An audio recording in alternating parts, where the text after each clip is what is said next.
சில செல்லா காசுகள் சலசலப்பு ஏற்படுத்தினாலும் அதிமுகவுக்கு எந்த பின்னடைவும் ஏற்படுத்தாது என கூறியுள்ள ஆர்பி உதயகுமார், இரு பெரும் தலைவர்களின் விலாசத்தை பெற்றவர்கள் தற்போது கூலிப்படையாக செயல்பட்டு அதிமுகவின் விலாசத்தை சிதைத்து விடலாம் என எண்ணுவதாகவும், சிலர் பதவி சுகம் மற்றும் அதிகாரத்தை பெறுவதற்காக பேசுவதாகவும் குற்றம் சாட்டியுள்ளார். இருவரும் தெய்வங்களின் செல்வாக்கால் விலாசம் பெற்றவர்கள்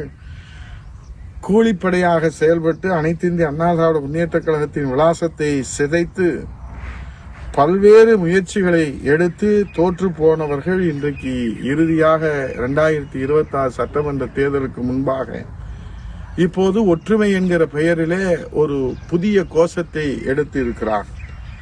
இந்த செல்லா காசுகள் தற்போது எழுப்புகின்ற இந்த சலசலப்புகள் எல்லாம் தொண்டர்களின் சொத்தான அனைத்து இந்திய அண்ணா திராவிட முன்னேற்ற கழகத்திற்கு எந்த சேதாரத்தையும் ஏற்படுத்தி விடாமல் பாதுகாக்க வேண்டிய பொறுப்பும் கடமையும் அனைத்து இந்திய அண்ணா திராவிட முன்னேற்ற கழகத்தினுடைய கோடிக்கணக்கான உண்மையான விசுவாச பற்றுதம் கொண்ட ஒவ்வொரு தொண்டர்களுக்கும் இருக்கிறது.